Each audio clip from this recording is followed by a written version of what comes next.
from 10 to 4, 10 to 3. We're on. So they will make a specific time. The November meeting of the Thousand Oaks Council on Aging is now in session. Commissioner Loomis, would you mind leading us in the Pledge of Allegiance? I pledge allegiance to the flag of the United States of America and to the republic for which it stands, one nation, under God, indivisible, with liberty and justice for all. Francine, would you call the roll? Yes, thank you.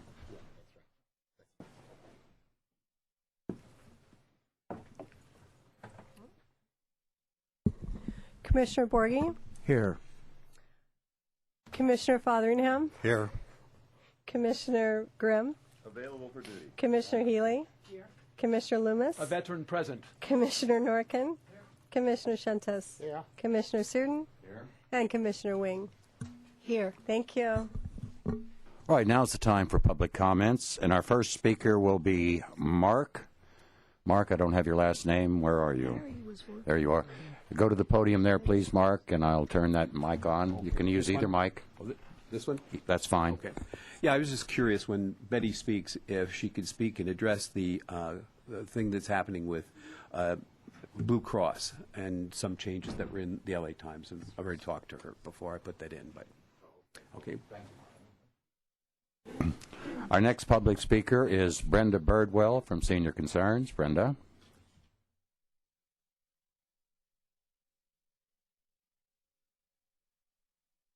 Hi, good afternoon. How's everybody this afternoon? My name's Brenda Birdwell. I do advocacy and outreach for Senior Concerns, and I just wanted to point out some things this afternoon that are going to be coming up in the near term. Myself and Betty Barry, you'll be hearing a lot more from Betty this afternoon. We're senior advocates. Our offices are at the Goebel Senior Center at 1385 East Jans Road. Our telephone number is 805-495-6250. After this seminar, the next seminar that Betty has coming up is Wednesday, November the 9th, from 1:30 to 3 at the Westlake Village Civic Center. This is a very popular seminar called Will I Pass My Next Driving Test? Also, Betty has an article in the Thousand Oaks Star every Wednesday in Section B that deals with senior issues. So you might want to check that out in your newspaper. I have a healthy living class that I teach. There's brochures on the table back here on all of this. So if anyone knows anyone who has a chronic condition that would like to have coping mechanisms to deal with that, some people who have been in that class, let me know and I'll be happy to set you up with that. I have business cards on the table. As far as Senior Concerns, the Adult Day Center on 401 Hodenkamp, the phone number there is 805-497-0189. We have a speaker series going on right now on caregiving. The next session coming up is Tuesday, November 8th from 4 to 5:30. This one is going to be Coping with the Holidays and Special Occasions. This is a monthly seminar the second Tuesday of every month, with the exception of December, that'll be going on until next June.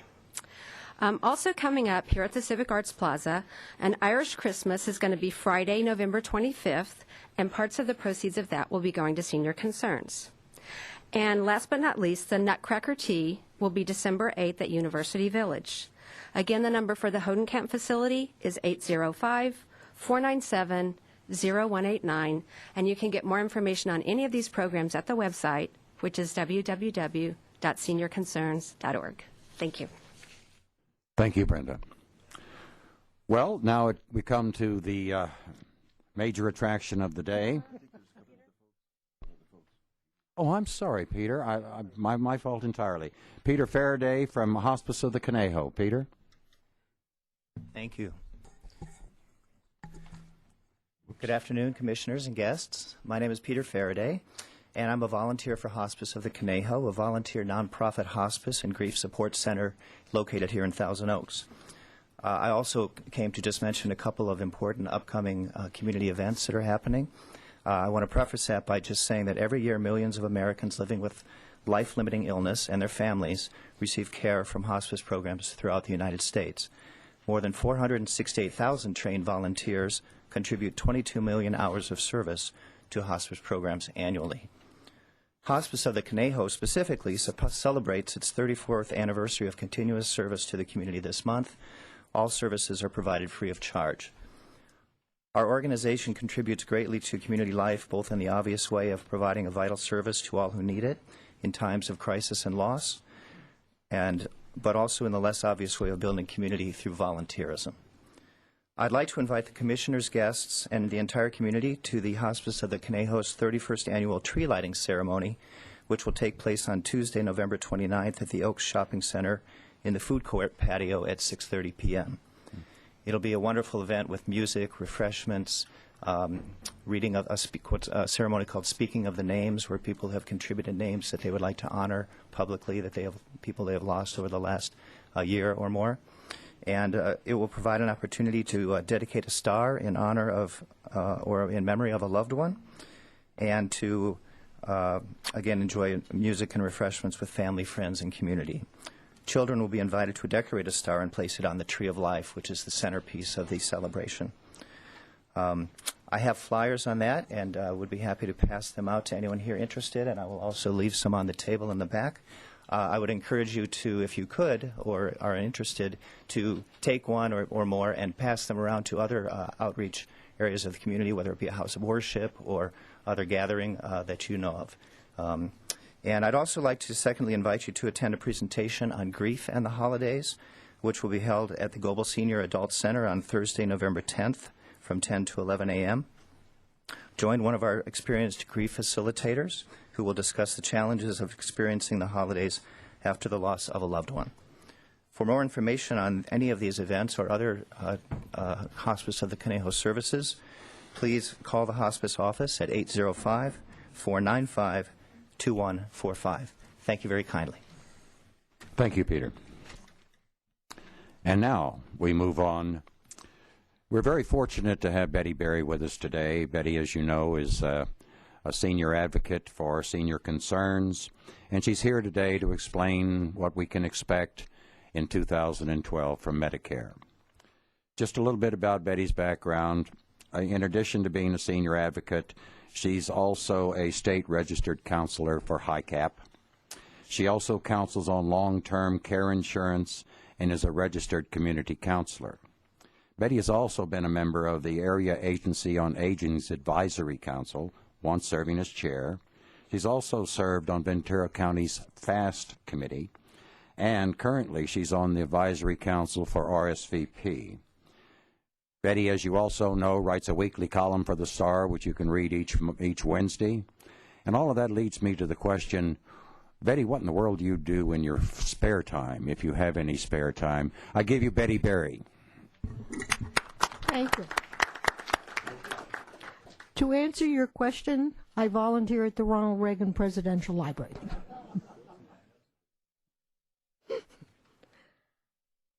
I'd like to start today with asking you all a question. Do I have anyone here who is brand new to Medicare? Okay. I'm going to concentrate on teaching you about Medicare, and for those of you who are not new, it won't be bad to hear it again, because every day when Brenda and I are counseling, we're surprised that people don't understand the health care plans they have. So it won't hurt. My agenda is to review Medicare in general and then to address the changes that take place in 2012. Luckily, there are not a huge amount of changes. Some of it hasn't been announced yet because they haven't figured out how to do it. But some of those are coming along, and every day we're getting more information on what might happen. So I have some good news for you. Let's start with Medicare. There are 4 parts to Medicare. Medicare Part A is your hospitalization. Medicare Part B is your medical coverage. Now, Medicare Part C, does everybody know we have a Medicare Part C? Okay, I see some heads going this way and some heads going this way. Medicare Part C covers the Senior Advantage plans, which are your HMOs and your PPOs, which we'll talk about. And then there's the one, I shouldn't say this on public television, but I'm gonna. There's Medicare Part D, which is the biggest pain in the neck that I've ever worked with. To be enrolled in Medicare, you need to sign up for Medicare Part A and Part B. And you should do this when you turn 65 years of age. There is one exclusion, and it is misused many, many times, misunderstood. If you turn 65 years of age and you continue to work, or if you're married and your spouse continues to work, and the employer has 20 or more employees and provides you the option for medical coverage, and you take it, you do not have to sign up at age 65. You can wait until you either retire or until the employer tells you that he's not going to give you that coverage anymore. Other than that exclusion, if you do not sign up when you are 65, when you do sign up at a later time, you will have a penalty on your monthly premium that will be there for the rest of your life. So you really want to think about doing that, okay? After you sign up for Medicare Part A and B, you have to make a choice. Are you going to take original fee-for-service Medicare, or are you going to assign your benefits to the Senior Advantage plans, which are HMOs and PPOs? That's a choice that only you can make. And so today, to make this easiest to explain, I want to talk about the Senior Advantage plans first. The PPOs and the HMOs that you have a choice of change by county. Do I have anybody here from LA County?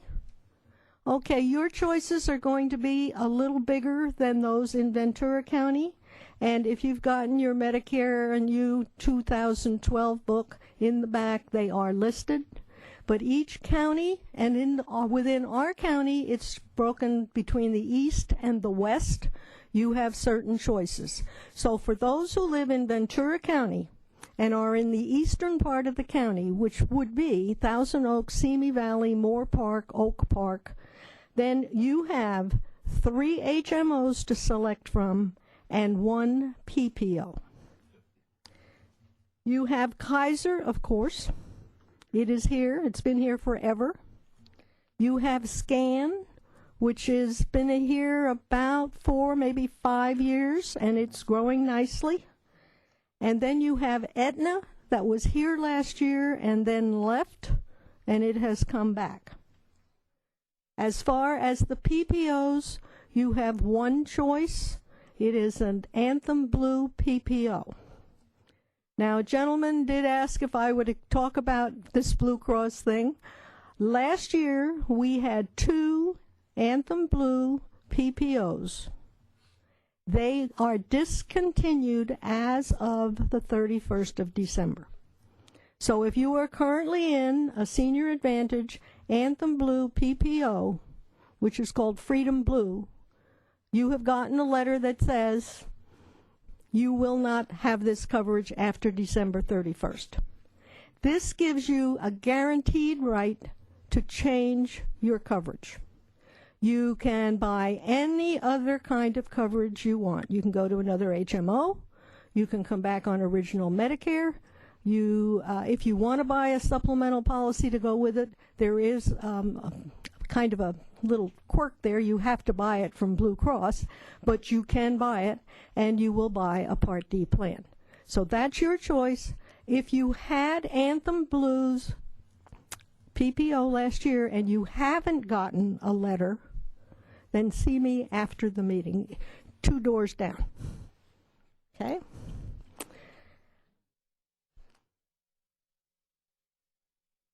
Kaiser is just about the same as it was last year. If we have a power outage, do we leave? Kaiser continues to be a very good HMO. It will have no additional premium, so you don't have a monthly premium. It has no deductible. The famous donut hole gap for your drugs will start at $2,930 and go through $4,700. There are a couple of co-pays that I think have changed in price, and I want to point those out. Out surgeries, I believe last year they were about $65. This year the copay will be $125. Emergency care was $50 last year on Kaiser. This year it will be $65. And it will cover you in a skilled nursing facility under certain conditions. The first 10 days are free, and then you will pay additional copay after that for the next 100 days. It stands basically as it was, and Kaiser is got a lot of services in this area. Of course, we have the big building on the corner of Hillcrest and Hodenkamp, but they're bringing out more and more services so that you don't have to go to Woodland Hills quite as often. The big buggy-boo for Kaiser is the hospital is in Woodland Hills. Now, if you are on Kaiser and you wake up some morning and you have chest pains, don't think about going to Woodland Hills. Call the ambulance, go to Los Robles, present your cards while the doctors are finding out what's wrong with you. The young lady at the front desk with your cards is calling them and frantically saying, "We have one of your members here. As soon as they can be moved, we'll call you to come get them." Okay? But that is the process you should take in an emergency. Scan is the second HMO here in this area. It does have a monthly premium of $29. That's not too bad. There is no deductible. Their copays appear to be about the same. If you have Scan, their Part D plan doesn't go into the hole until $3,000, so you get a little leeway there. It is a good plan also. Do I have anything to say against it? They are still growing. Their primary doctors, they've gotten a good list, but specialists sometimes are still a little scarce, and you might have to go into the valley.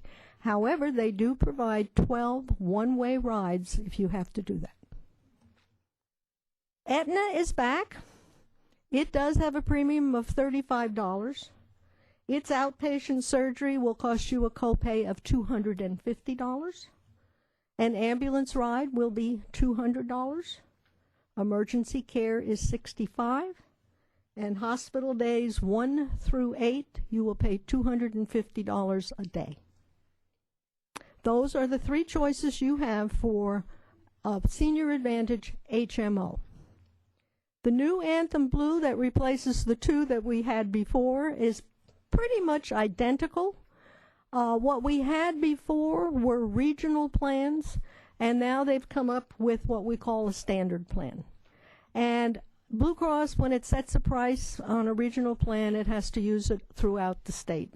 So this was really an administrative change, not anything having to do with the coverage you get. But there is no premium, $300 deductible. Copays are up slightly. We didn't get them all. There are a lot of question marks there, but it is a good plan, and it does have its Part D. So somebody said to me, what's the difference between a PPO and an HMO?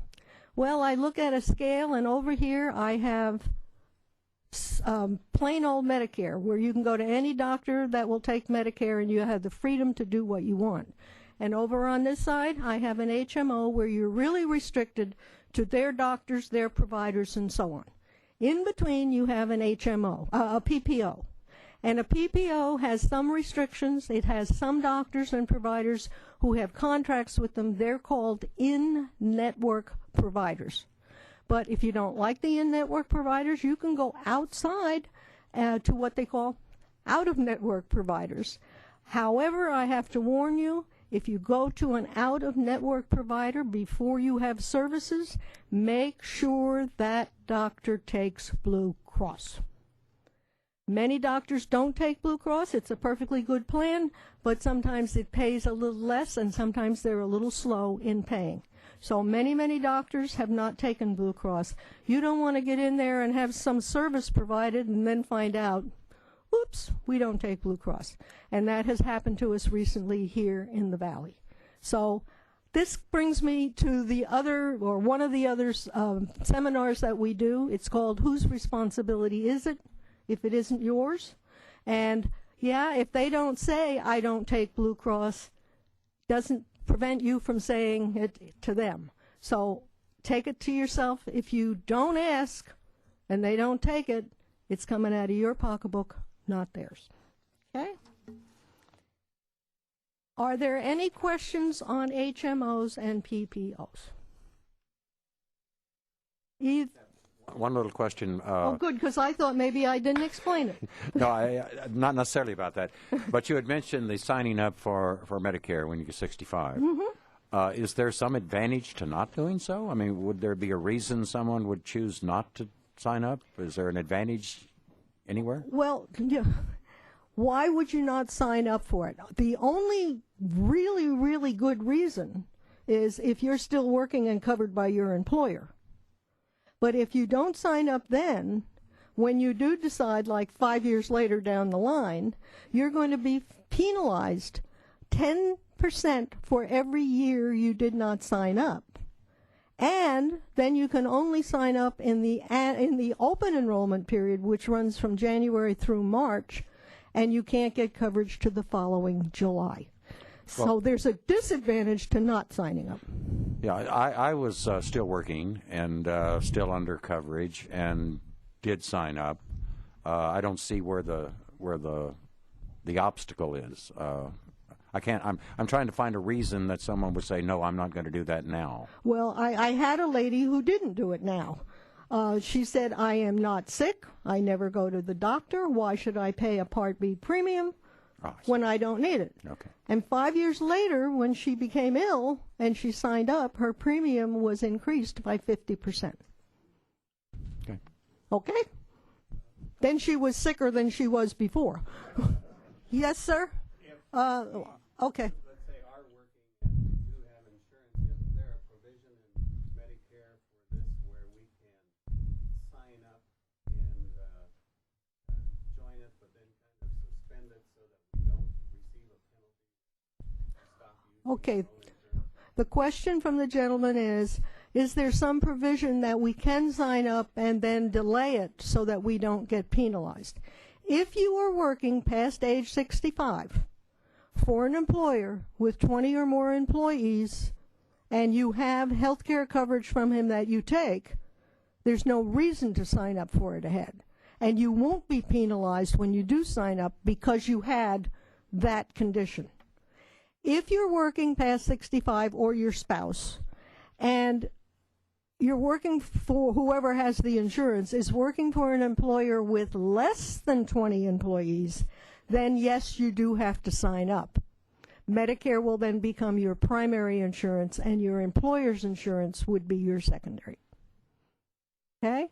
And I stress that 20 employees because people just get confused with what's what. At this point, and I'm going to say this a number of times during the time that I have, if you want to do something that doesn't sound exactly, the thing that everybody does, come see us first.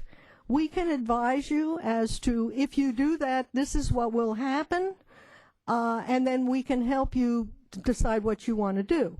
If you don't come see us and you really think you know what you're doing and you go ahead and do it, and then it backfires, you come in and you say, I already have the fire burning. How do I get this out? And sometimes we can't help you. Okay? Yes, ma'am. I don't have an HMO or a PPO, but I wonder, are there going to be, as far as the Advantage program, there's going to be a lot of changes. Okay. This lady is asking, she doesn't have an HMO or she doesn't have a PPO, but she's hearing rumors, I guess they're rumors, about in the future there's going to be some changes to the HMOs and PPOs should you be on an HMO or a PPO. There are going to be changes down the road. Some of them will only have effect on the PPO itself, not you, the enrollee. I don't see that it's going to be bad for you, but these changes, if they take place, will not really take place till at least 2014. And by then, this health care plan that would do that may not be in existence, or it may be completely different. So I would only worry about the current month, the current year, because we have no idea what's going to happen down there. But yes, there are going to be some changes, but they're not bad.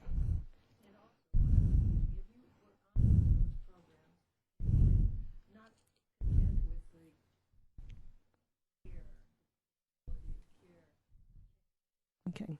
The question is, if I'm on an HMO or a PPO and I decide I'm not getting the kind of care that I want, or something, I can't get something, or I just don't like how they act or whatever, can I change? Yes, you can change every year. These are not set in cement, but you can only change once a year, and it will be in the open annual enrollment like we are in right now.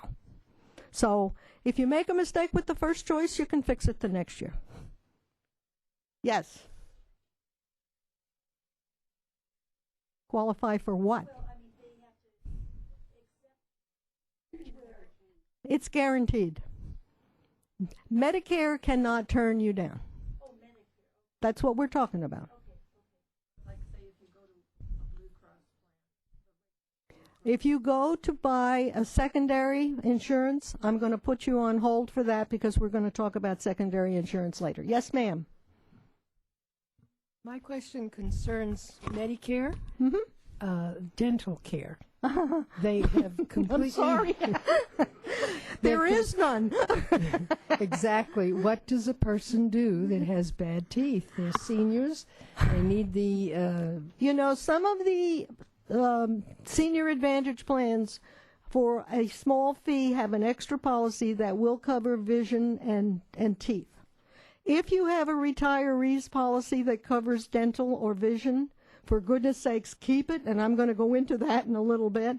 Other than that, I say Medicare does not cover it, and I don't know what you do.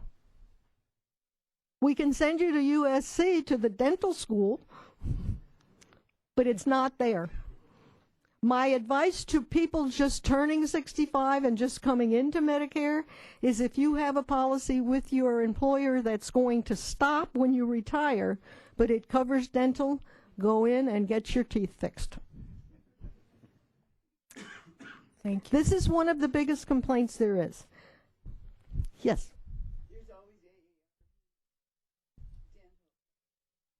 Yeah, but it's an extra policy. And those plans, they're there, but they're not the best. But I guess they're better than nothing. Okay. Okay, so yes, ma'am.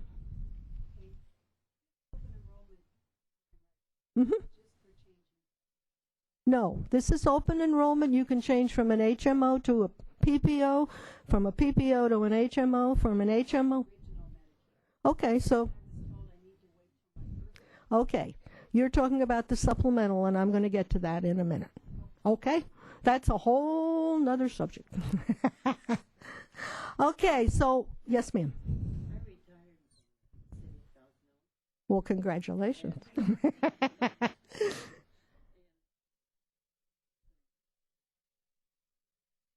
Oh, you have PERS care. Okay. PERS care is kind of special, and it does do special things.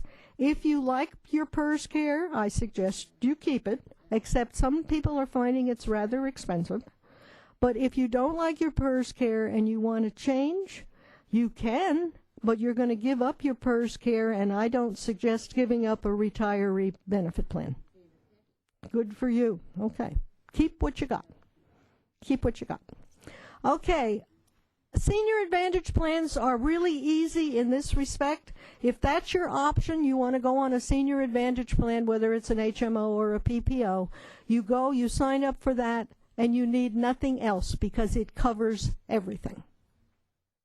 Your other choice is to go on Medicare fee-for-service, which is original Medicare. This does not cover everything. Medicare for doctor's visits, etc., covers only 80% of the bill. So you need to consider having some secondary insurance and a Part D prescription plan. This can be more expensive than the senior advantage plans. But in its favor, you can go to any doctor who takes Medicare, any provider you want. You do not have to ask for a referral to see a specialist. You're free to go on your own.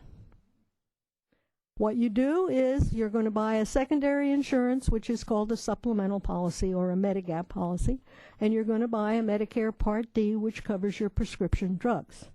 This will cost you probably about $150 a month for your secondary insurance and an average of $35 or $40 for your Medicare Part D. So it is more expensive, but you do not have co-pays when you go to see your doctors. You go in and you go out, and those two policies pay for it, so you have that advantage. You have the advantage of being able to select the doctor you want as long as they take Medicare. And if you have Medicare and a secondary insurance, they're very glad to see you. I will advise again, if you have your secondary insurance from Blue Cross, you might want to ask the doctor if he takes Blue Cross. I'm not running Blue Cross down, but they just seem to have that problem with doctors not liking how they're treated. Okay?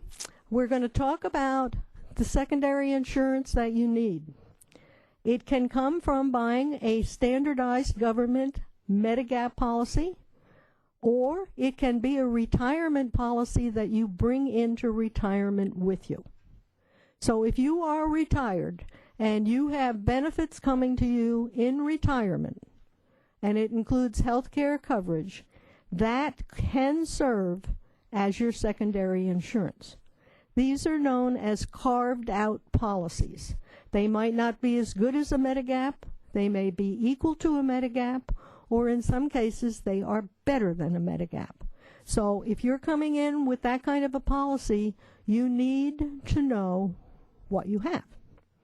If you were just coming in to buy a supplemental, Brenda and I can understand supplementals, and we can tell you what it covers and what it doesn't and how it works. But if you're coming in with a policy from your prior insurer, we don't know what those contracts are. So if you have a handbook, bring it with you. If you have one of those policies and you don't have a handbook, or you don't really know what it will pay and what it won't pay, then I suggest you go back to the Human Resource Department in the company you retired from and ask for that book. If you bring that book into us, we can help go through it and tell you what your coverage is. Now, what do you look for in that kind of policy? Well, some of them aren't as good as they should be. When you were working, you probably had a policy that was an 80-20 split. The company paid 80 and you paid 20. That may be the same division that you get in your retirement policy.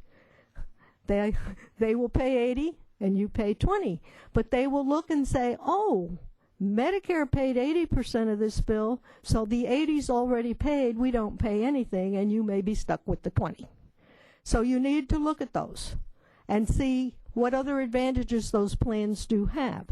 Many of those plans do have dental, vision, and hearing. And Medicare does not cover dental, vision, and hearing. So if you have a policy with those things in it and it doesn't cost you too much, I would say keep it. If it isn't very expensive at all, you can have that policy and also buy a Medigap policy and be fully covered. Okay? Now, you would also have to buy a Medicare Part D, which is your prescription drugs. Most of the retiree policies do come with drug coverage, and you should be getting a letter from your employer every year that says the drug coverage is either creditable or not creditable. If it's creditable, it means the employer's policy for prescription drugs is equal to or better than the Part D plans, and you don't have to buy another one. If it's not creditable, it's not equal to or better than, you have a choice. You don't have to buy another one if you do, but if it is not equal to or better than the Part D and you decide not to buy a Part D, when you do, you will pay a penalty. 1% for every month you did not buy the policy. 1% doesn't sound bad, but keep in mind you can only sign up once a year, so that becomes 12%. Now, this lady had a question about a supplemental policy. You were told only to go buy one in your birthday month. California has a special law. If you have a secondary insurance, a Medigap type policy, and you don't like it, you can change it once a year in your birthday month with no questions asked about your health. You can change it any month you want, but if it's not your birthday month, you will have to go through underwriting, and maybe they like your health and maybe they don't. When you first sign up for Medicare Part B, you have 6 months to buy a secondary insurance if that's the way you're going to go.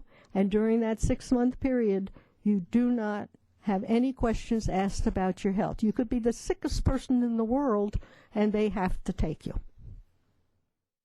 Other than that, unless you move someplace where that coverage isn't available, you will be going under underwriting unless it's your birthday month. So in open enrollment, I think this was your question. In open enrollment, if you were on an HMO and you wanted to come back to original Medicare, you can buy a Part D. And can you buy a secondary insurance? You can, but if it's not your birthday month, you might have to go through underwriting. Okay? Those are your two choices. You can have original Medicare with secondary and Part D plans, or you can have a Senior Advantage with no extra stuff needed. However, there, with an HMO or a PPO, you are restricted to their people, their providers, and so on. You will pay co-pays each time you go to see the doctor. And if you want to see a specialist, you will, with an HMO, you will have to have a referral from your doctor. Are there any questions on that? How about the front row? No? Okay. Does Medicare come to you free? No, it does not. And Medicare Part A, which is your hospital, you have no premium. It comes to you free. You have paid for it all the years that you've paid into Social Security, but there is no monthly fee for Medicare Part A. Medicare Part B, yes, you do have a monthly premium for that. And over the past few years, this has changed a little bit. It always used to be the same for everybody, and now it's helter-skelter all over the place. If you've been on Medicare for a while, and you have Medicare coming out of your Social Security check, you have had it come out at the rate of $96.40 a month. For the last 2 years, it has not been raised because you did not get a COLA increase for your Social Security.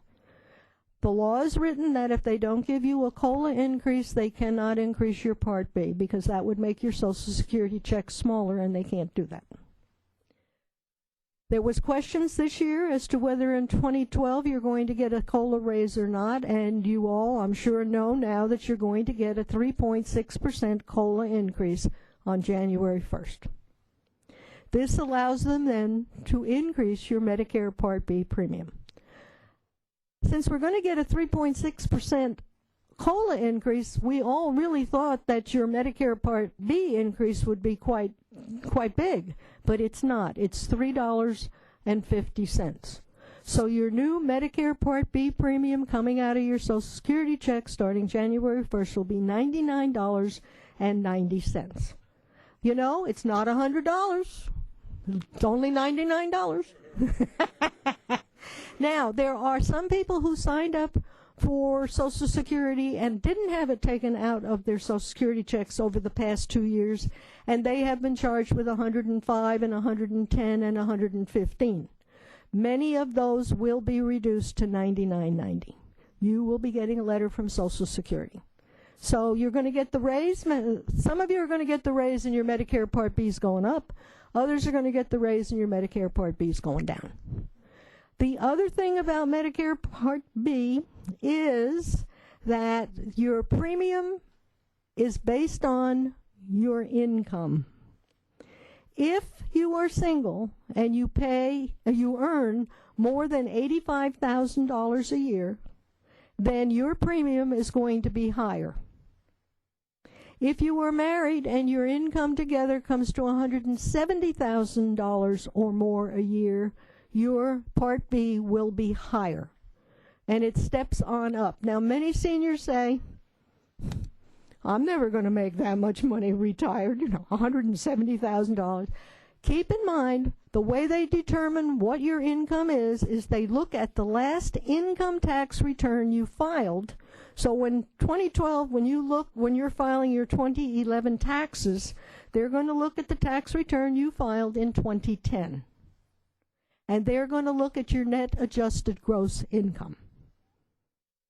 Okay, capital gains are in there. So where seniors can get hit is if you sell a house the following year, you may be paying higher Part B premiums. But it will only be for that 1 year, and then you go back down to the other. But it can happen. So don't be surprised when you do that, okay? At one of these seminars one day, I had a lady sitting in the back row, and I talked about that, and I had the breakdown of exactly what it was, and I don't have that breakdown yet for 2012. But I said, if you make more than $170,000, she was a married lady. If you make more than $170,000, you're going to pay $134 instead of $96. She said, what's the next step? Well, if you make more than, I think it was $360, what's the next step? She had me going and going and going, and finally I said, what did you do? She said, I sold a house for $1 million. Okay, she must have some change left to pay for it. Okay, are there any questions on plain old regular Medicare? You know, different people look at it different ways. Some people think the HMO PPO is absolutely right, and some people think that the Medicare with the supplemental and the Part D, there is no right or wrong answer. It depends upon you, what you want, how you feel about your health care coverage, what your pocketbook can pay, and so on. So every person is individual, and one of the other problems we face in the office is somebody will come in and say, oh, well, my sister told me that this would be the best thing for me. Well, maybe it is for your sister, but not necessarily for you. So you have to look at your own situation to determine what you want. Now let's talk about my least favorite thing, Medicare Part D, as in David. Medicare Part D covers your prescription drugs. This is the one part of Medicare that you should look at every solitary year. The rest of it, if you picked a supplemental or if you picked an HMO and you're happy with it, stay with it, that's fine. But Medicare Part D changes every solitary year. The insurance companies change. Some come to visit, some go on vacation. The plans that they offer, some continue, some don't. The premiums go up, a few go down. The deductible, some charge one, some don't. The formularies of the drugs that they cover change every solitary year, and your needs change. Maybe 1 year you take no drugs and the next year you're taking 3 or 4. So every year it's going to change. So every year we ask you to review your Medicare Part D drug plans. And how you do this is you need to really use a computer. How many in here are computer literate? Okay, well, we have a sprinkling there. How about on the front?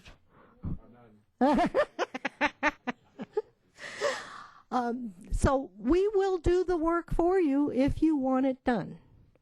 We have a form. Brenda has them. What we ask you to do is fill out the front of the form, and then on the back of the form, you need to write in, so that we can read it, the name of your drug, the size of the dosage, and how often you take it, how many you take a day, a week, or so on. We will send those up to Ventura, where the HICAP people will do the computer runs for you, and then they will call you and make an appointment for you at one of the one-stop shops that we have. Now, what's the one-stop shop? It is where you can come in. They will have your printouts for you as to which plans are best. The 3 least expensive plans will come up. They will then sit with you and privately counsel you at these one-stop shops, and if you need help in enrolling in the plan, they will do that for you. We have 2 shops coming up. One is on Friday, November 11th, Armistice Day, from 10 to 3 at the Goebel Center. The other one is on Monday, November 21st, from 10 to 3, again at the Goebel Center. They will make the appointment with you. You can give me the forms. I'll get them to Ventura, but then they will call you and make the appointment. If you can't get it run in time, you can walk into these. We always can squeeze people in somehow. We do it every year. We will not let you go without some kind of counseling as to what you need. If you wait long enough and November 21st comes and goes and you haven't gotten to one, the last 4 days of the open enrollment period, which would be December 2nd, 3rd, 4th, 5th in there will be one-stop shops at Ventura at the Area Agency on Aging from 8 to 5 every day. So we will get you covered one way or another. But it's important that you do it. Now, this year, the open enrollment period is different, as you've all found out. It started on October 15th, and it will end on December 7th. Usually it ran from November 15th to December 31st.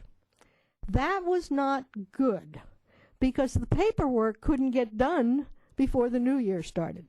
And it never, ever failed. On December 31st, about 4 o'clock in the afternoon, somebody came in with 10 drugs and said, "Can you run this for me and get me enrolled?"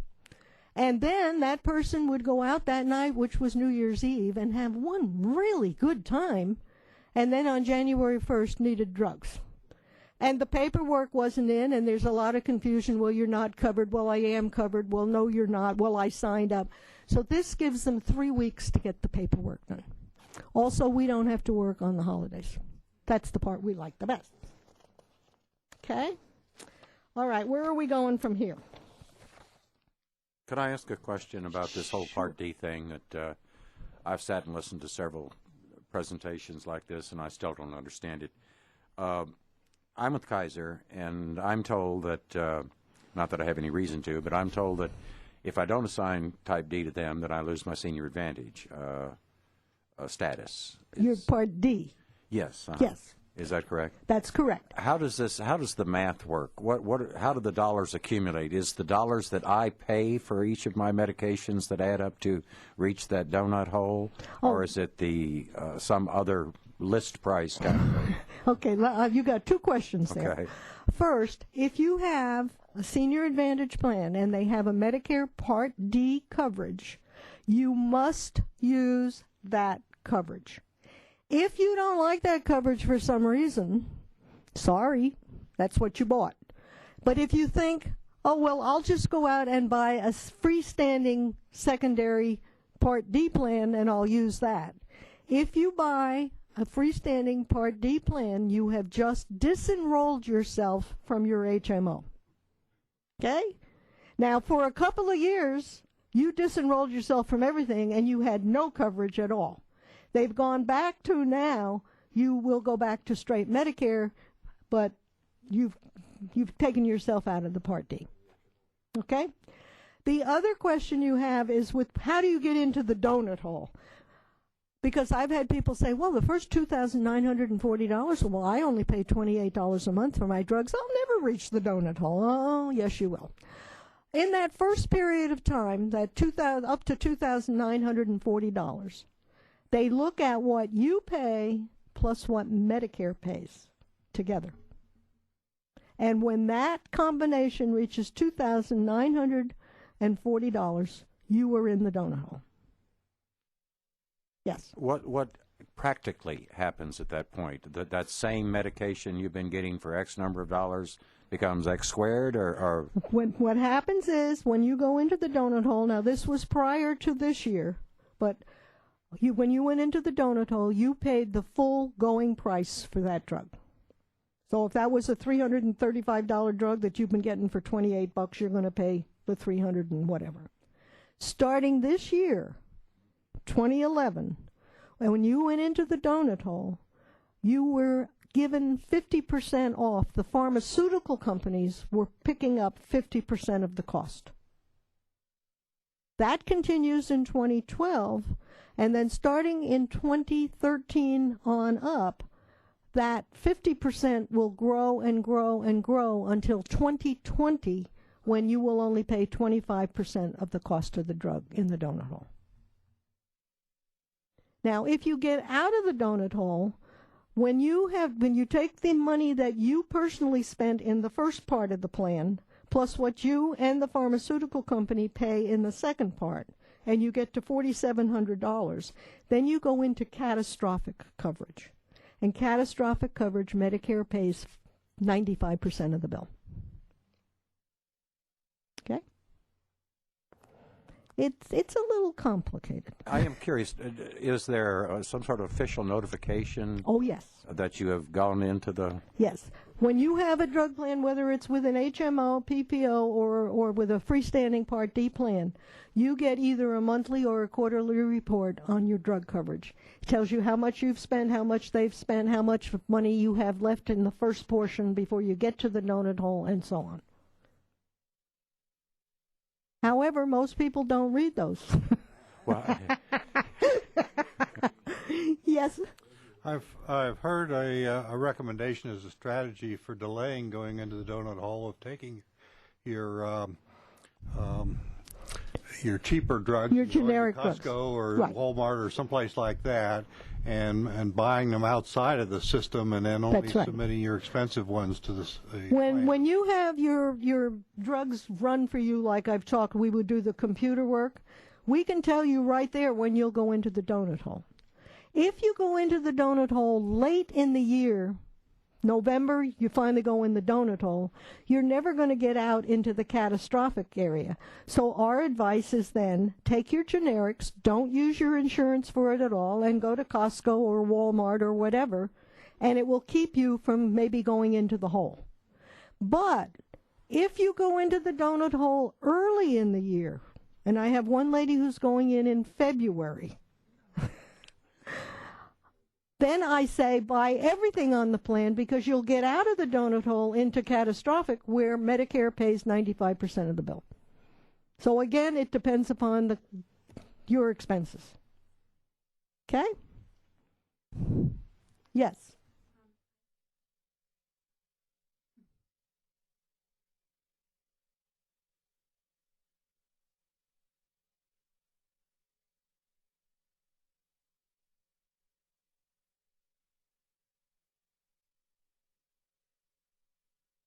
Yep. Yes. There are several things that can happen with the drugs. This lady is saying that her company, her drug company, all of a sudden said, oh, no, we're not going to buy that drug for you. You can have quantity limits where they will only cover you for so many. Like if you take one drug a day and it's 30 pills a month, and all of a sudden your doctor increases that to 2 pills a day, and there's a quantity limit on that particular drug, then your doctor will write a letter and convince them that you need this. There's also prior authorization, which is when there are other drugs that are less expensive that should be tried first, and they will then tell you you have to go back to your doctor and do this. Many times your doctor has already taken you through those steps, so a letter from him can get that straightened out. So, yes, that happens. The other thing, well, come see us if you want to. The other thing is, now I forgot what I was going to say. Isn't that awful? Oh, the other thing is that you are stuck with your plan for the year. But they can change the formulary anytime during the year they want, but they have to give you 60 days notice. Yes, okay? So these are the kind of things you need to know and what's going on. Yes. When you're treated, drugs that you get in a doctor's office, an anemia medication like the, am I not close enough, Francine? That's okay. When you're treated for something like, from the Aranesp, which is the Amgen drug for anemia you get in a doctor's office, or chemotherapy, are these drugs considered drugs, or are they considered part of your medical care? Okay, if they're in the doctor's office and they're an injectable drug, they are covered by Medicare Part B, as in boy. Okay. They are not part of your D drug plan. Okay, thank Okay. you. Where am I going from here? Hold on a minute, I've lost my place.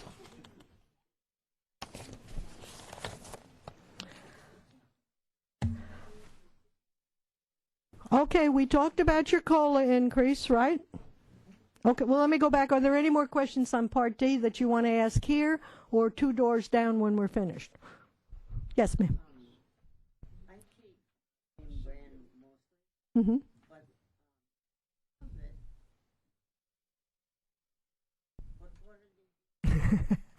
The drug companies can charge anything they want to charge. And so sometimes it looks like it's upside down. What we have heard from the high cap people is if you are taking a brand drug and there is a generic for it, when they do the computer run for you, it will be based on the generic. We're trying to push generics.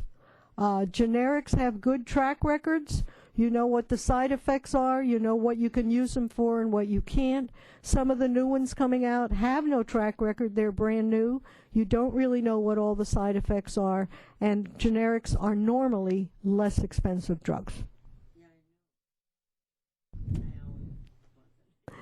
Why?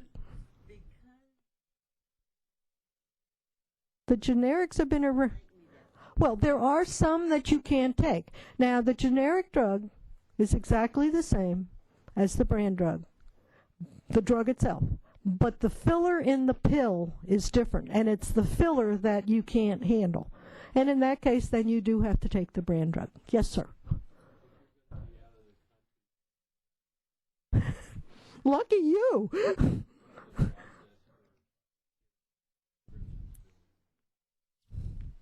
If you're going to be out of the country for a year, you're probably going to be in a socialized country where you can buy drugs very free.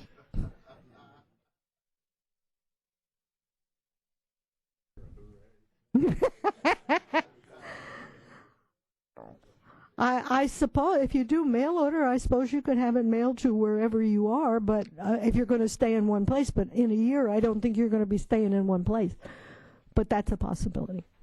I haven't had that question before. I guess we'll have to kind of look it up. Yes, ma'am.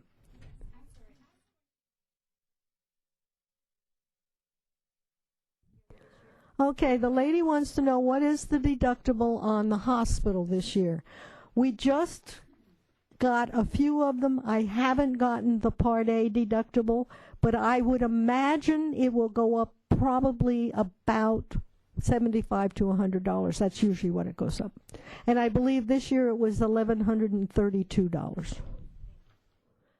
Your deductible for Medicare Part B, the $162, which happens in January each year, will be going down. Will be $140. I don't know how they figure these things out. You know, we go up, we go down. I can.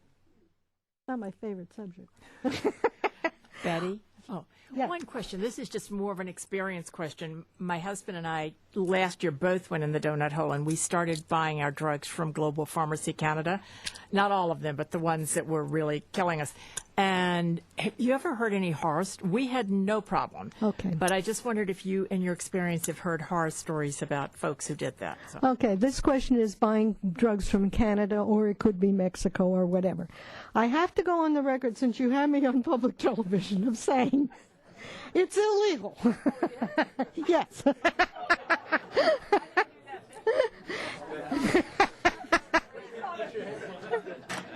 Put your name down.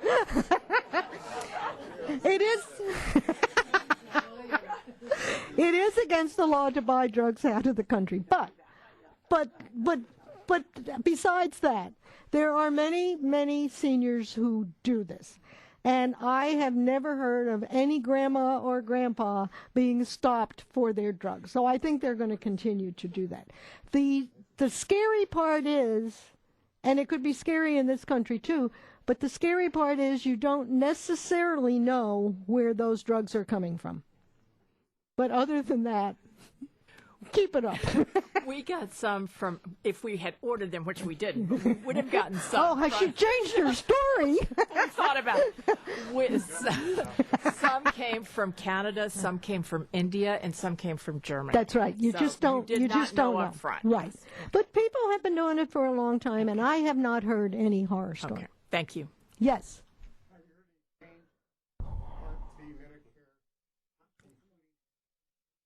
No. The question was, have I, but I want to talk about ambulance service. Have I had anything come down that Medicare Part B will not cover ambulances? No, I have not. I haven't even heard a rumor. But I do want to warn you about using an ambulance. Medicare only pays for services if they are medically necessary. Now, if you wake up in the morning and you have chest pains and you swear you're having a heart attack, then call 911 and go to the hospital.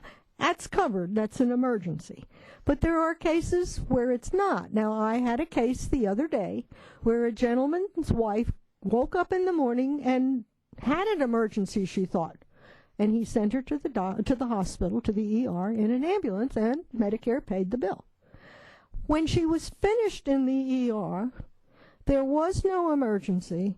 He sent her home in the ambulance. Medicare didn't cover that. He got a bill for $800 and some odd. So you want, and if somebody's willing to call the ambulance for you, if you're at the hospital, they say, we'll call. No, wait a minute. You know, maybe you can get in the car, or we could call a cab, or we could get Dial-A-Ride if it's in the middle of the day. Not the ambulance. Okay? But I haven't heard that rumor, but now that you mentioned it, I'll keep my ears open. Yes. Prescription plan.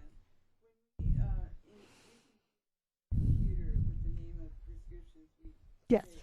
and that's the same as that. Yes. And you can use the form just to keep track of your drugs if you want. It's easier when you're at the keyboard that you have it all written right there. But yes, if you are computer literate, we would like you to do it because we are overwhelmed with what we have. Yes, ma'am. The website is medicare.gov. And then just go down and look for Part D plan. Yes, sir.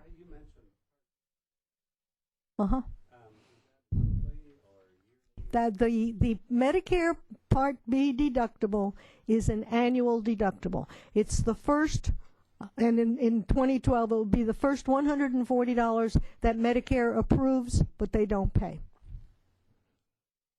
And I'll keep this in mind, with that deductible, many doctors, they know what deductible. Many doctors will say to you, oh, well, you haven't met your deductible yet. Do you want to pay it today? No, you don't want to pay it today. Because you may have seen other doctors, and it's not the first doctor you see. It's the first doctor that gets his claim in to Medicare. So let it go through. You're not going to pay it. Let the Medicare thing come back to you, your statement come back to you, and see it, and then wait for a bill from the doctor. Betty. Hi.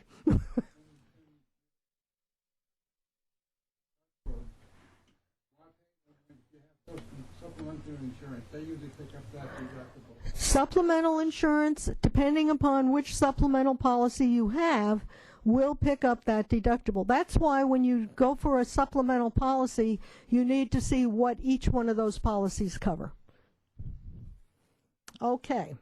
I mentioned the ambulance thing because that has come in our office just recently, and there's another thing that I think everybody needs to understand.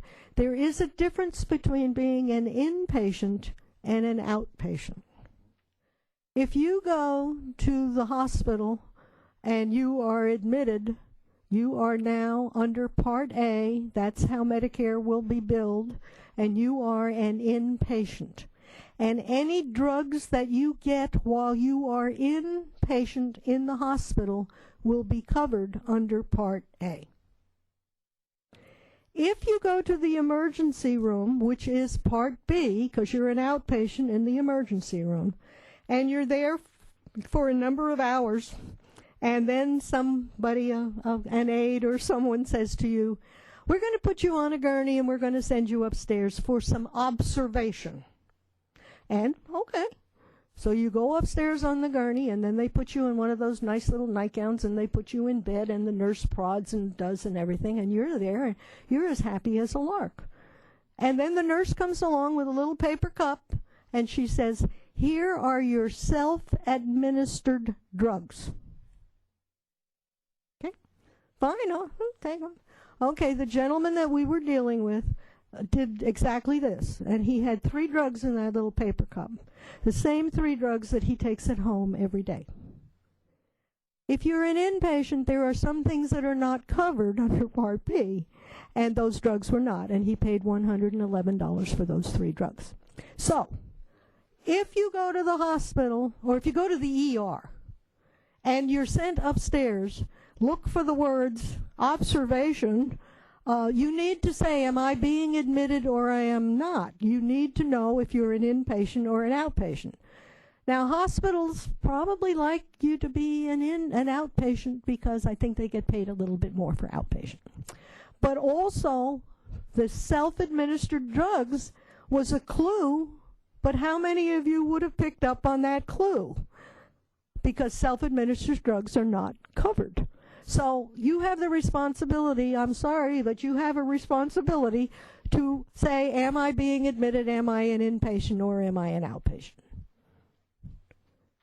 Now, he didn't have to pay the hospital bill. It was billed to Medicare, and that got taken care of. But there are certain things, the pills being one, that are not covered. So you want to make sure. Those are the 2 things that have happened in the office in the last maybe month or so.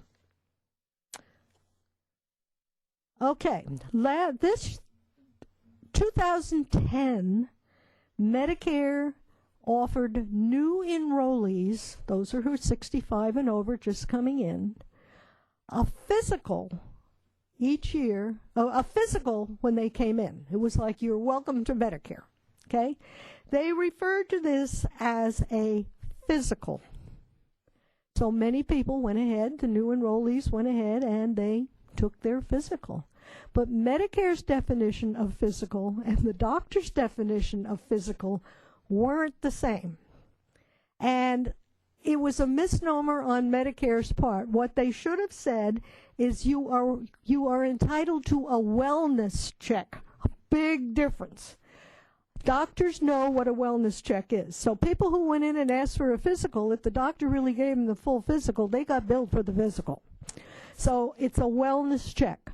Now, starting in 2011 and continuing on, everybody is entitled to a wellness check once a year. Somebody said, well, what is a wellness check? And the answer that somebody else gave them, well, it's a physical without taking your clothes off. Don't know what kind of physical that might be. But it's a talk between you and your physician. What kind of things have you had in the past? How are your eating habits? Are you smoking too much? It's just a general look at your health and some hints, but it is a very helpful thing, and it's free, so why not take it? But the new Medicare and You book has changed the physical to the words wellness check, so there's no more confusion there. In 2011, this year, they started giving us more preventative care free of charge, and they've increased some of that again for 2012. Now I'm going to ask my famous question.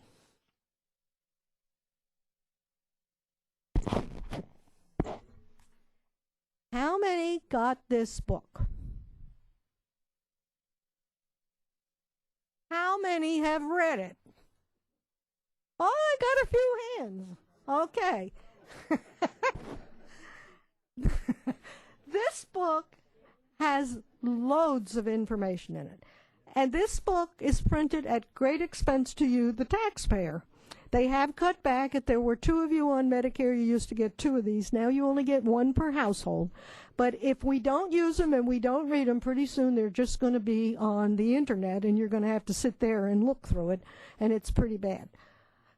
This book has a lot of information. I don't mind having you come in and ask questions. I don't think Brenda minds at all. But some of the questions can be answered in this book, or some of these questions might bring on other questions. So, there's nothing on television Wednesday through Sunday, so you can go ahead and read this. On Monday and Tuesday, you should be watching Dancing with the Stars. Okay.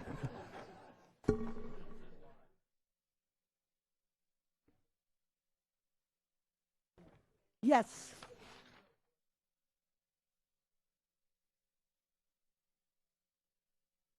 Uh-huh.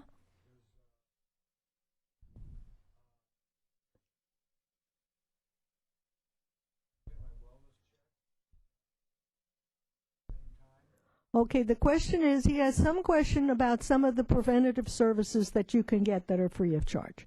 And if he's new to Medicare, can he get in and go in and get them all at the same time? I don't know that I'd want them all at the same time, frankly. But the page 3 on in the book, in the Medicare and You, tells you what time span you can have them. Like some you can have every other year, some you can have every year, and so forth. So that would spell out for you basically what you could have. Okay? But if you need them, get them. Yes. I've encountered within my family situations where we see a physician under original Medicare, and he says, well, conditions of services that you pay me up front, and then I will bill Medicare, and if and when Medicare pays me, I'll send you a check. And I never see any evidence that Medicare has been billed. I never get a check, and so I'd change doctors. Yeah. But there are 3 kinds of doctors. There's the doctor who doesn't take Medicare. Obviously, we're not going there. But there's the doctor that will be happy with what Medicare approves. Not what they pay, but what they approve. And they're called an assignment doctor. They have a contract with Medicare that says, I'll be satisfied with what you approve. Then there's the doctor who doesn't have a contract, but will see Medicare patients, but isn't satisfied with what Medicare approves. By law, they can charge 15% more than Medicare approval. Now, Medicare will still pay 80% of what they approve.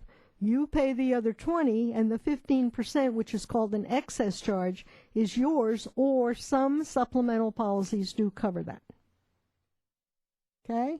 If I had a doctor who told me, pay me up front, bye-bye. No. And, I would even report him. They're not supposed to do that. You have insurance for a reason. The other thing with the non-assignment doctor who can get the extra 15%, he is not paid directly by Medicare. The check comes to you, and then you pay the doctor. Where with a Medicare doctor who takes assignment, you never see the check or the money or whatever. You just get your Medicare statement. Also, if you see something that you think is phony, fraud, or whatever, on your Medicare summary notice, it tells you to circle what you think is wrong and send it right back to them, and they will investigate. Investigation's a little bit slow, but they will investigate. Yes? Doesn't he have to tell you up front before?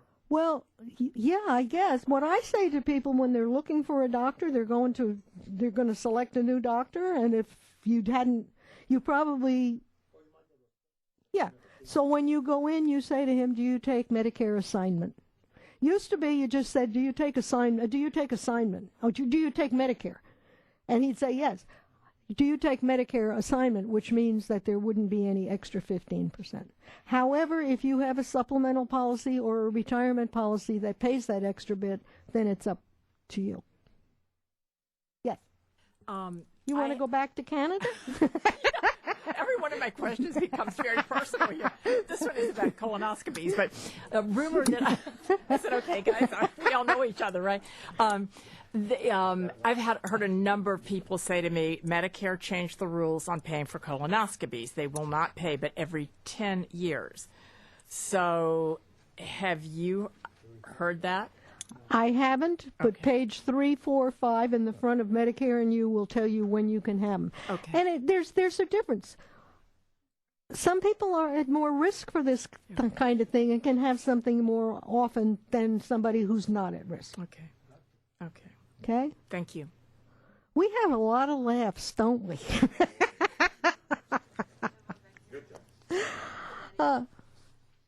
Yes.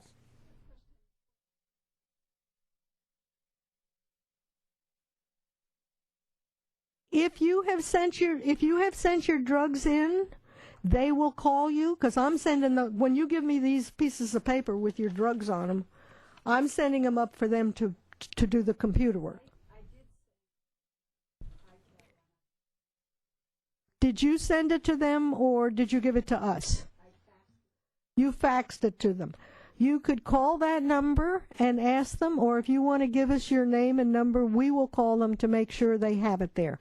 What happens is they have been doing the computer work in the order of when the one-stop shops are coming up so that they could have them done for the earlier ones. They are now working on the one-stop shops that we have. So it may not have been run yet, but if you want us to check, we can certainly check it. Okay? Brenda, you give Brenda your name and address. Hi, Brenda. Yeah.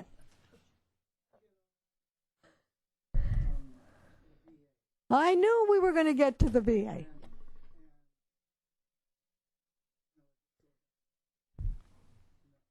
You don't need a Part D plan.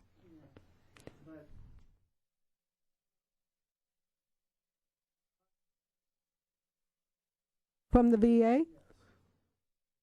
Well, I guess, yeah, you can have VA and you can have Medicare Part B and Part D. I mean, you can have both if you want. Yeah. But if you go to a VA doctor, that's one thing. Medicare isn't going to take care of it. If you go to a doctor that has a contract or is a doctor that takes Medicare, then that's going to get paid by Medicare.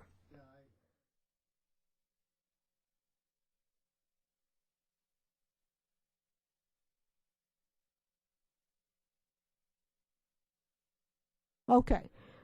But many veterans, and I certainly think if you are a veteran, you should look at this, that the prescription drugs are probably less expensive for you as a veteran. And it is a creditable type of coverage. So if you didn't have a Part D and you just had veterans, and then for some reason something happened to you and you can't get to the veterans anymore or anything, you can buy a Part D with no penalty because you have had creditable coverage all those years. Yes, there is. It's getting better and better every day. I have to tell you a little story on myself. I always, when I'm counseling a couple, I would always say to the gentleman, "Are you a veteran?"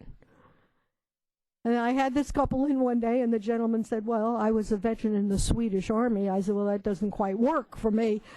And so I went on with the rest when the lady tugged on my sleeve and said, "I was a nurse in World War II." So now I know enough to ask the women if they're veterans too, because we do have a lot of female veterans. Okay, anything else? Yes.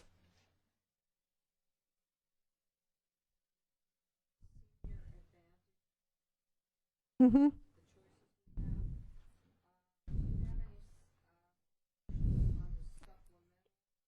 Well, the supplemental would be either county. Supplementals are okay.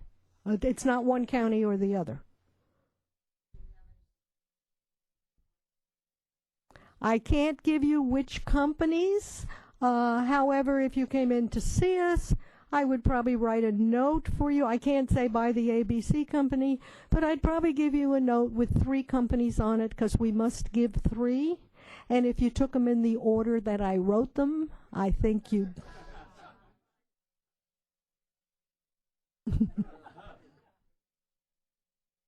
We have our little ways. We try not to get in trouble. Okay, let's see. Is there anything else I need to do?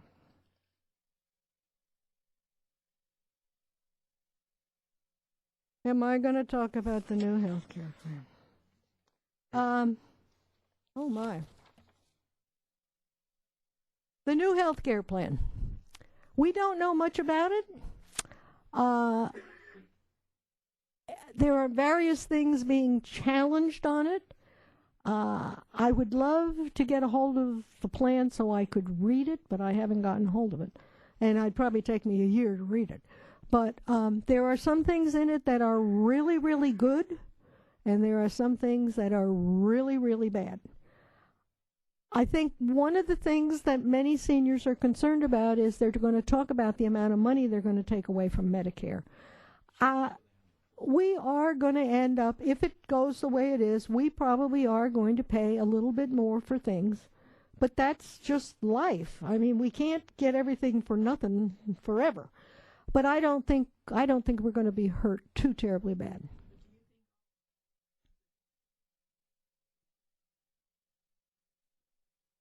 You mean like the Part A, Part B, and those, or the? Oh yeah, they'll still be there. But you're possibly Medicare Part B premium will go up even higher. Maybe you will have a higher deductible. I do know I got one of those famous emails one day where it said, by 2013, I think it said, your Medicare Part B will cost you $247 a month. I don't think so. But I think that if it goes through the way it is right now, there will be changes, and they'll come gradually, but we're not going to see a lot of changes until at least 2014. And the whole bill itself, if it was to go, is not supposed to be complete till 2020. At my age, I'm not going to worry about 2020.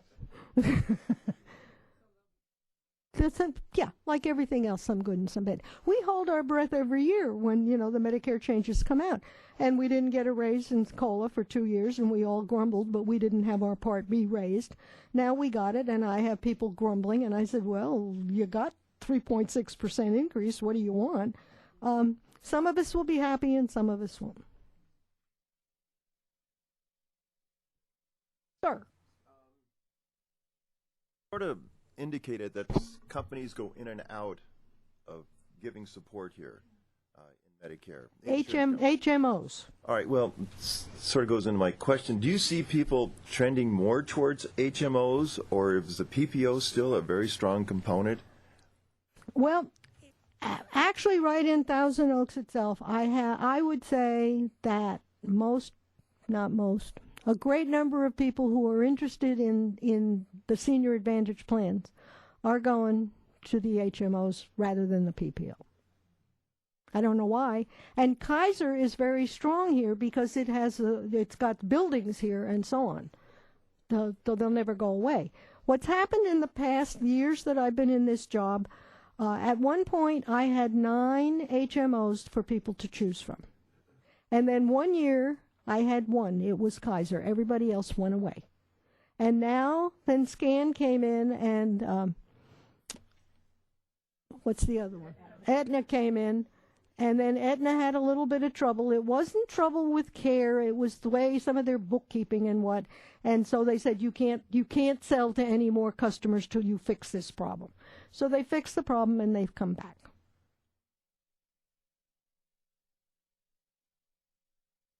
They'll be here. No, I would say it's half and half.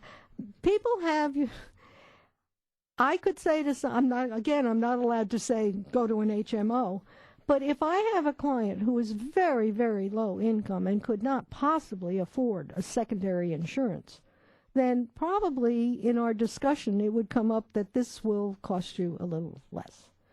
What I am seeing and hearing from the health care bill is that the copays may get higher. I mean, you go to see a doctor now for $10. That may go up. When Medicare first started in 1965, you only had the original Medicare. You didn't have any HMOs or PPOs. And in 1985, they added those because the government believed it would be a less expensive way to provide coverage, but that turned out not to be true. So what I understand from the health care bill, and anybody stop me if they've heard something else, is they're trying to make them even. It costs more now to take care of a patient on an HMO than it does on plain old Medicare. Because those HMOs get paid, first place, the money that comes out of your Social Security check goes to that HMO or PPO. Plus, each person that's enrolled there collects, or the company collects for them, a set amount each month. And this is up around $800, $900 a month that they get for each person, whether the person goes to the doctor or not. So they're trying to trim that down. But I think that they're going to keep both, and you'll have your choice. Yes, sir. Okay.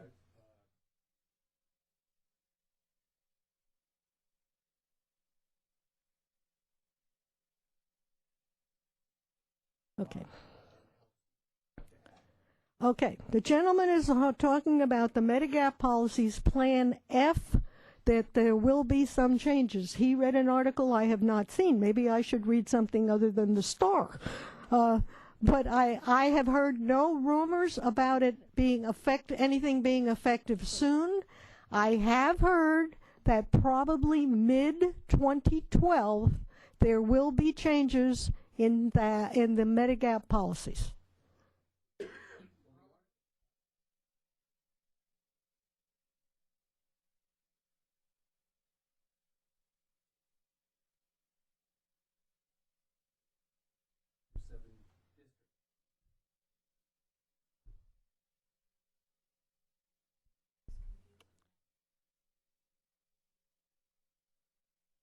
Oh, okay.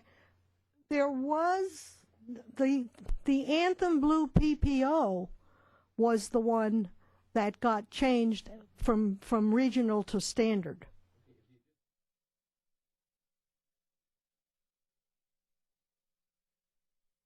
Right. That's a Medigap policy. No. But mid-year, I am hearing rumors that it will probably change. Now, Plan F is the Taj Mahal. It covers everything. If I was just enrolling in Medicare and I was going to go with Medicare fee-for-service and buy a secondary Medigap policy, with that rumor going around, I would buy Plan F, because if it does change, I will be grandfathered into the plan I have. Okay? And I say that because changes never seem to be to the good. They seem to be the bad. If you remember back a few years ago, we had H, I, and J as plans under Medigap. In 2006, when Medicare came in with Part D, they were told they could not sell H, I, and J any longer because they had prescriptions and that was not allowed. But if you had a J plan, you could continue to keep it and they would continue to cover you. No. Yet. No, we couldn't. Plan F, if there are, okay, there are maybe 30 companies that sell Medigap policies. If you are interested in a Plan F, you can go to any one of the companies and you will get exactly the same plan. F is standardized. So if it happened in Blue Cross, it could happen someplace else, but I haven't seen this rumor. But when we get it, we'll let you know. The same price what? In all over? Depends upon your company and it depends upon your age. Some companies will sell it based on area or zip code. Some companies base it on the age you are when you buy it, and other companies base it on the age you attain. So when you have a birthday with a 0 or a 5 in it, sometimes you get a big increase. Okay? If there are changes coming up, we will certainly be doing seminars to cover you and telling you when you need to do something. Okay, one other thing that covers two things. How many in the audience have a retirement plan from a prior employer that they brought into? Okay. And I do too. Do we feel comfortable? That's all right. Do you feel comfortable? Okay. Okay. Well,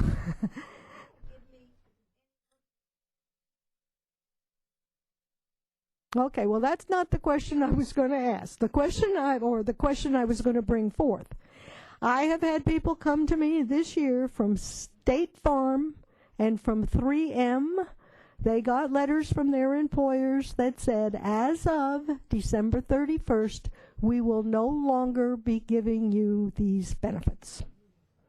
It can happen. 3 years ago, it happened to General Motors retirees. So they get a letter, and then they have to go out and shop like they're brand new. They do probably, in both of these cases, they did give them a stipend to help pay for it. But they are out shopping right now. So I know that my plan that I have, on the bottom of every page I ever get, says this can be discontinued at any time. So just because you have a retirement plan doesn't mean you shouldn't know what's out there, because some year you may get that little letter. I cross my fingers every year when the envelope comes. Okay, are there any other questions? I've taken up all your time. Any in the front? Betty, thank you. You are You're a quite treasure. welcome.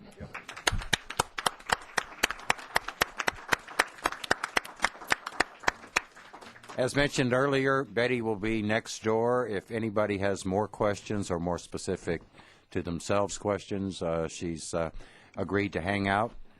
At this time, we're going to continue on with the rest of our Council on Aging meeting. We're going to have a couple of commissioner reports that you may find interesting. We're going to do one on fraud and another one on safety preparations for the holidays. So on agenda item 5A in fraud, Martin? Got a button? Thank you. I'll wait for the general. We're going to take a 2-minute break.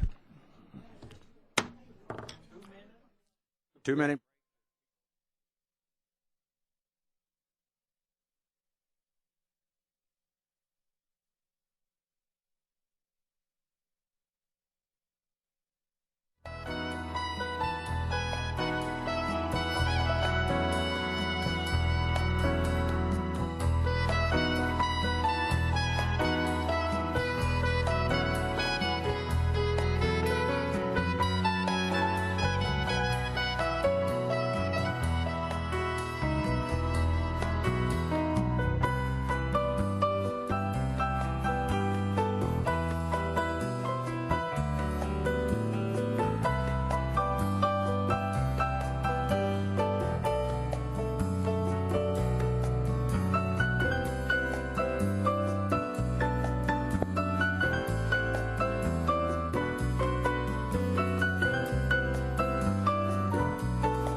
Council on Aging is back in session.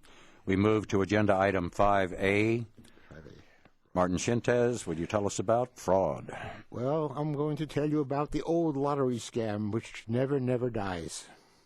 It's where you're told by mail, phone, or email that you won a lottery, and you're asked for some money to cover taxes and fees.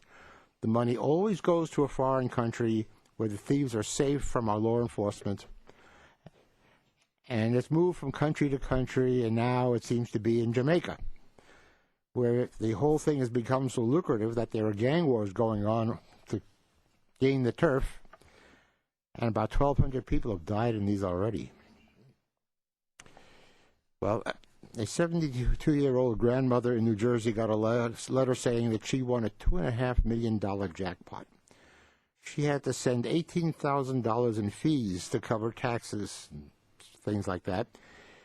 And after she sent it, there was a barrage of letters and phone calls asking for more money. In the end, she lost her life savings, $248,000. And the embarrassment of falling for this thing caused her to commit suicide. Now, she was a former bookkeeper for Princeton University and kept a record of every single transaction she made. After she killed herself, the police found the complete history on her dining room table. It showed 50 wire transfers ranging from $158 to $4,750 to various addresses in Jamaica over a single year. And in spite of this record, the authorities had absolutely no luck in recovering any of the money or capturing any of the criminals. Her daughter said she was not a gullible person. She was a college graduate who raised 3 children as a single parent. Yet she fell for this scam. Don't you be a victim. These con artists are very, very good at what they do. If they weren't, they would not still be in business all these years. This is how they make their living. This scam has been going on for many, many years in many forms, and don't think you're smarter than they are. This is their business, and they're getting better at it all the time. If you're tempted by one of these offers, talk it over with a relative or a friend, or come to the Council on Aging. We have a whole lot of agencies that can help you before you send any money, but no one can help you after. One thing that I've come across personally, not that particular one, though I've seen it, but recently I've received emails theoretically from people I know that are now somehow stranded in Europe. They lost their wallet, and but again, one of them was one of our guest speakers last year. I won't mention his name, but they obviously can get into your email address book. And the thing was, I'm stuck. I can't find my wallet. My phone's gone. If I need $1,800, I'll pay as soon as I get back. I mean, you know who they are. Obviously, those are also frauds, but they look really legitimate. Oh, I got one from a classmate, from a high school classmate that I knew quite well because we went to reunions together and all that. He was in England and he lost everything. But he wasn't in England. He was home all the time. There's another one, besides the losing thing, there's one where you get a call from your relative of some sort. This particular one, grandmother got a call from her grandson. He was in jail in London and needed $2,000 for bail. So, before she sent the $2,000, she called the kid's mother, her daughter, and said, "Hey, Kenny's in jail. I have to send him $2,000. Mother said, "No, Kenny's here at the dining room table having lunch." The people on the phone were so convincing that she insisted she had to send the $2,000. She did not believe Kenny was sitting in the dining room table. That's how good these people are. Jim? Yeah, I just wanted to share with all of you, if you haven't seen the LA Times this morning, there is an article, I think it's in the front section, that describes another kind of fraud where you're asked, you're convinced in terms of the verbiage that you are one of the potential winners. It's an interesting term, of $899,899.99. And if you read beyond the basic flyer, it's asking you to send in $20 is all it's asking you to send in. And if you read into the article, the notice that was sent, there's nothing in there that is illegal. It is absolutely all of the ramifications of illegality have been covered, and it simply says, if you read it carefully, that you would be one of the people that would be considered for a potential either $889 or $889 or $89 or 89 cents. You're guaranteed to get 89 cents. So the net effect of all of this is that plenty of people are sending. This is not from Nigeria. This is from Florida. And there are literally thousands and thousands of people who will fall for this kind of thing and send, what's $20, you know. That's how they get and it. they will get a check for 89 cents. So be very careful that you read all of the... Yes, Jim. I'd like to comment on the fact that scammers don't need to hack your phone books, your phone records, and your computer. If you noticed, a lot of forwarded messages have a litany of names, maybe hundreds, and they're forwarded from this one, forward from that one.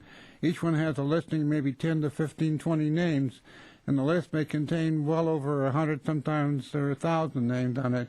And all this list has to do is fall into the hands of a scammer, and he's got a phone book that he got for free because you didn't know how to clean up your forwarding email and remove all the other addresses. So I would say that if you're going to forward something, please clean out all of the addresses in them and try not to have too many. Use BCC so that they can't be read, and that way your emails will be more secure. Thank you. Super. All right. Leonard, safety, emergency preparations. How can you help us? Well, the big deal this year in the state of California is how to counter the single most lethal poison we have in the home, which happens to be carbon monoxide, if you can believe that, but true.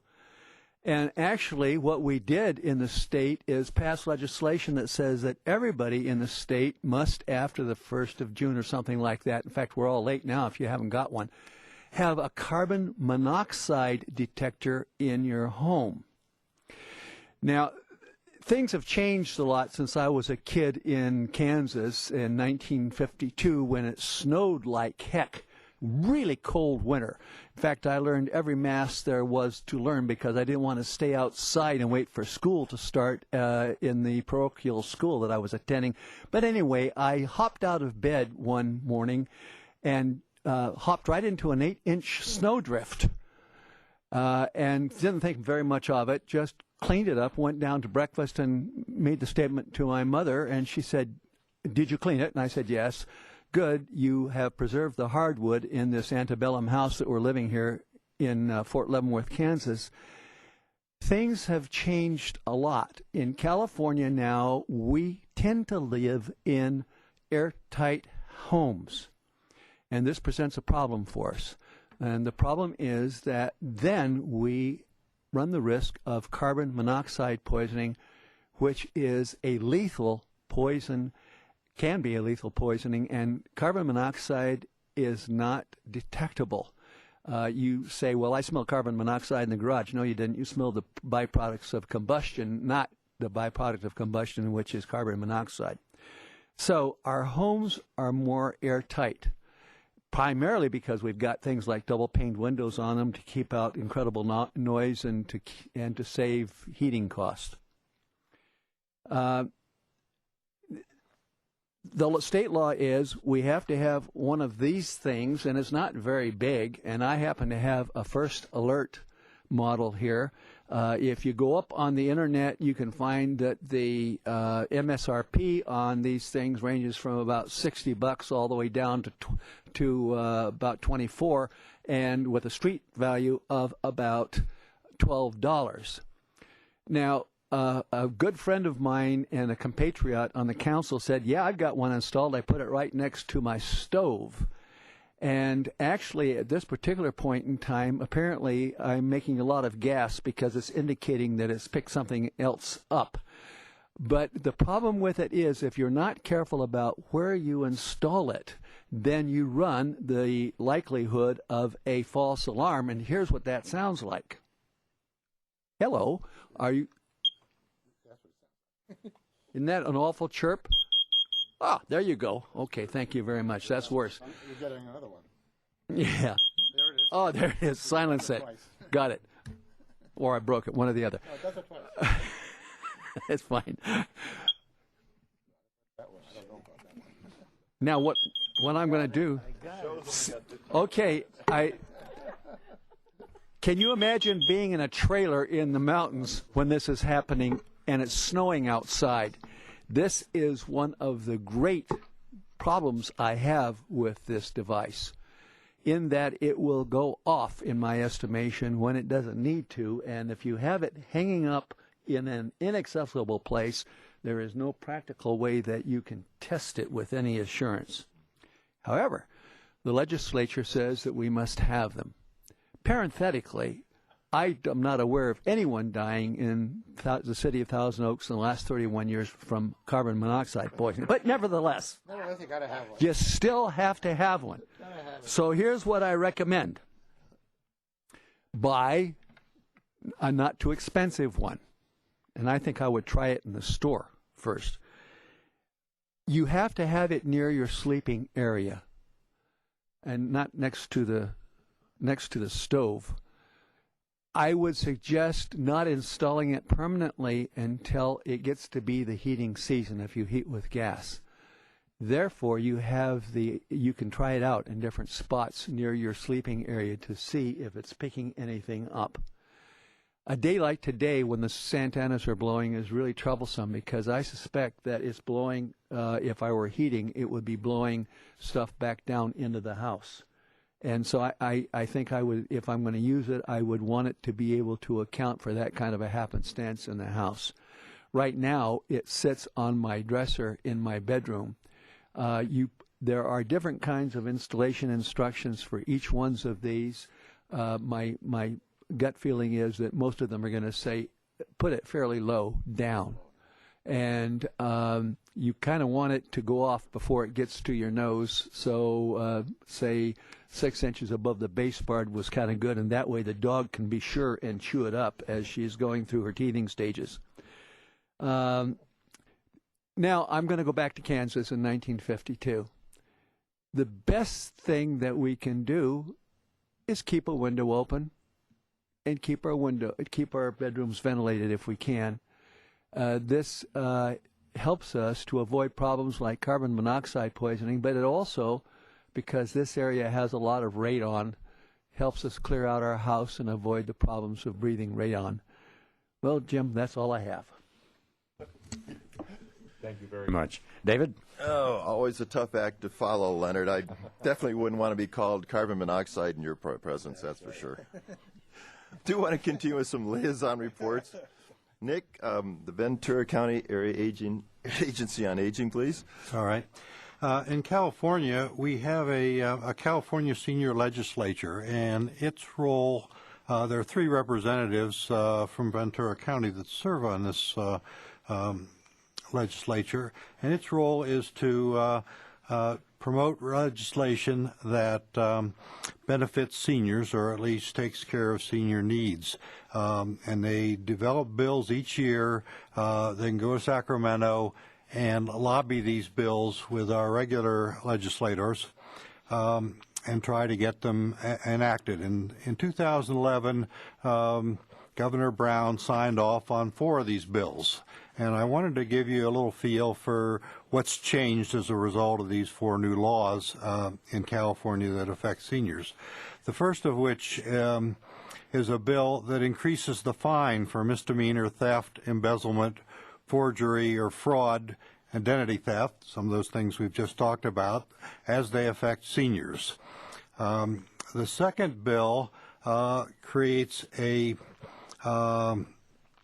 new law that allows seniors to defer county property taxes under certain circumstances. So senior and disabled citizens, if your income is at a low enough level and you're having a little trouble paying your property tax, you can seek a deferment. The third of these laws affects an existing law which called the Elder and Dependent Adult Financial Abuse Reporting Act.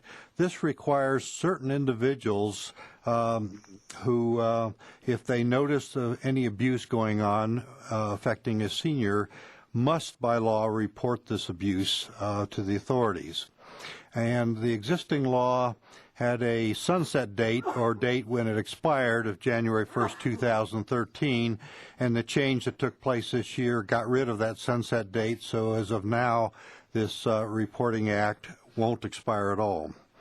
And the final one is one that, well, you're all familiar with the federal poverty level. Well, one of the difficulties with the federal poverty level where it affects seniors is that a senior who is subsisting at the federal poverty level is in much worse shape than somebody who's not a senior, because we have needs and expenses and so forth that most other people don't have.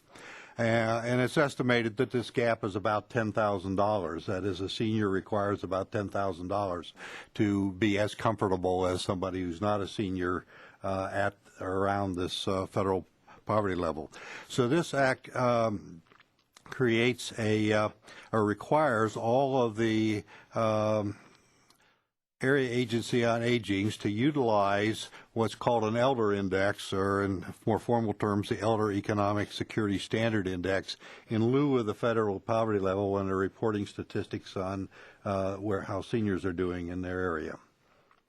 Thank you. Yeah, enlightening, Nick. Thank you. We've got the RSVP coming up, so Marty, take it away.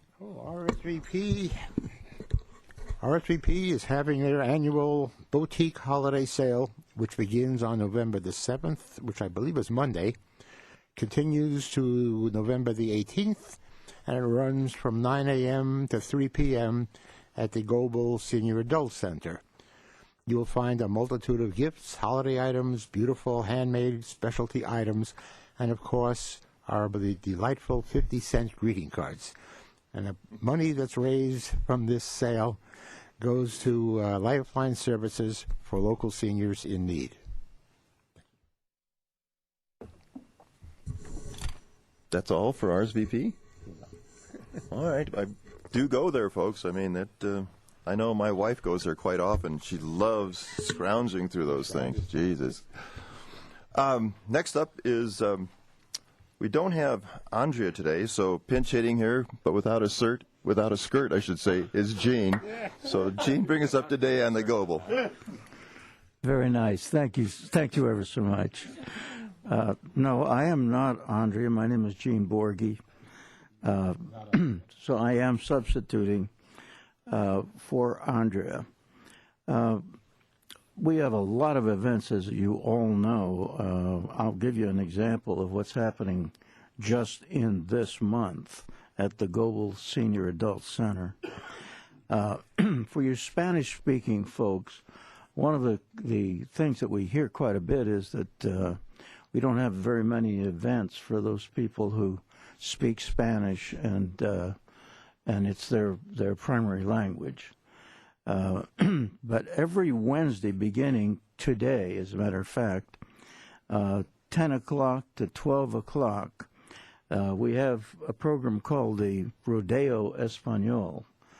And it's a chance for people who speak Spanish as a primary language, because if you're very beginning Spanish, we have plenty of classes like that. But for those of you who who are in advanced Spanish, or it is your primary language. Gives you a chance to really talk about the history, art, music, culture of Spain and Latin America in the Spanish language with other Spanish-speaking members. That's every Wednesday, starting actually today, and it's from 10 o'clock in the morning until noon. Now, Marty mentioned the Holiday Craft Bazaar by RSVP, and I'd just like to say one more time that you'll see some things there that are just really beautiful, beautiful things. For example, I have 3 great-grandchildren, and they are tiny because I'm so young. And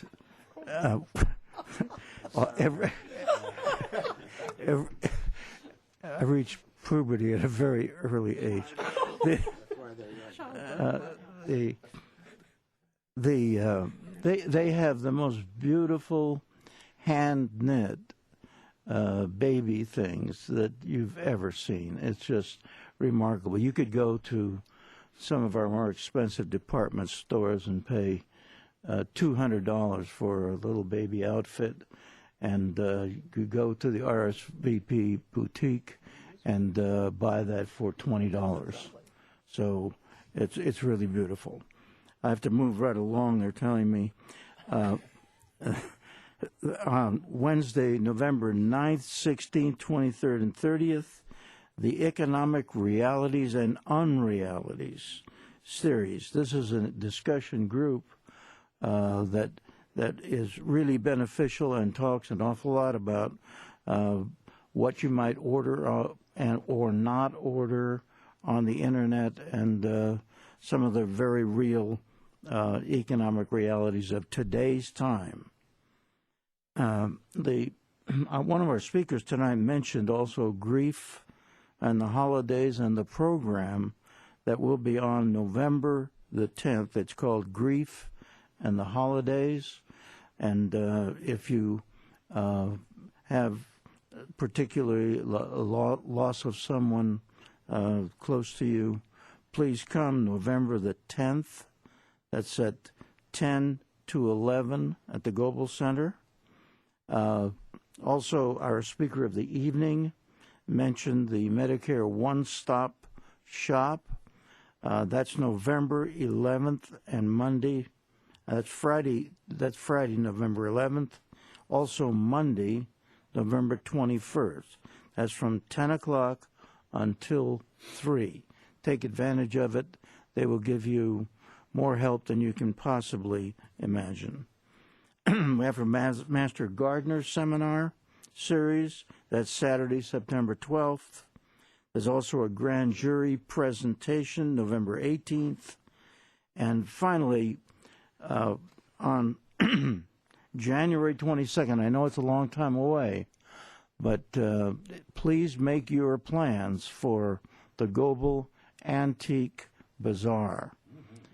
It is really going to be an event of antiques and collectibles market. If you have a question in your mind about the relative value of something in your inventory that's been in a garage a long time, or you don't know what it's worth, there will be experts there, and for $5, they'll be glad to evaluate your item and give you an idea of what the approximate market value might be. Also have a snack bar, so please come. The hot dogs are great. And let me leave you just quickly with the phone number. If you have any question at all about the Goebel Senior Adult Center, that phone number is 805-381-2744. 381-2744. Thank you. And to add to that, Gene, If you are a antique dealer and wish to participate as a vendor, there's still 1 or 2 open spots. Use that same phone number and we'll be happy to accommodate you. All right, we're going to move on to agenda item 7, commissioner comments. Anybody have? All right, we'll move on to let me just give one quick comment. And I was really intrigued by everything that Betty Berry has to say. You know, she just blows me away in terms of her knowledge base. It's just remarkable. Just a personal thing that I might share with you, give you an idea of what insurance really does cost. I receive, my insurance comes from the Ventura County Superintendent's office, and it is a Anthem Blue Cross policy for my family, which is just my wife and I now, okay? And our fees, because I continued with that program after I left and retired, okay? I just want you all to know that our premiums per month are $1,078 per month. That's a lot of money, and that is also what Ventura County Superintendent of Schools office pays for every single full-time credentialed employee. Okay? Thank you. All right, we are moving to agenda item number 8, special event announcements. Anyone have such a thing? All right. We'll go to agenda item 9, which is adjournment. This meeting is adjourned.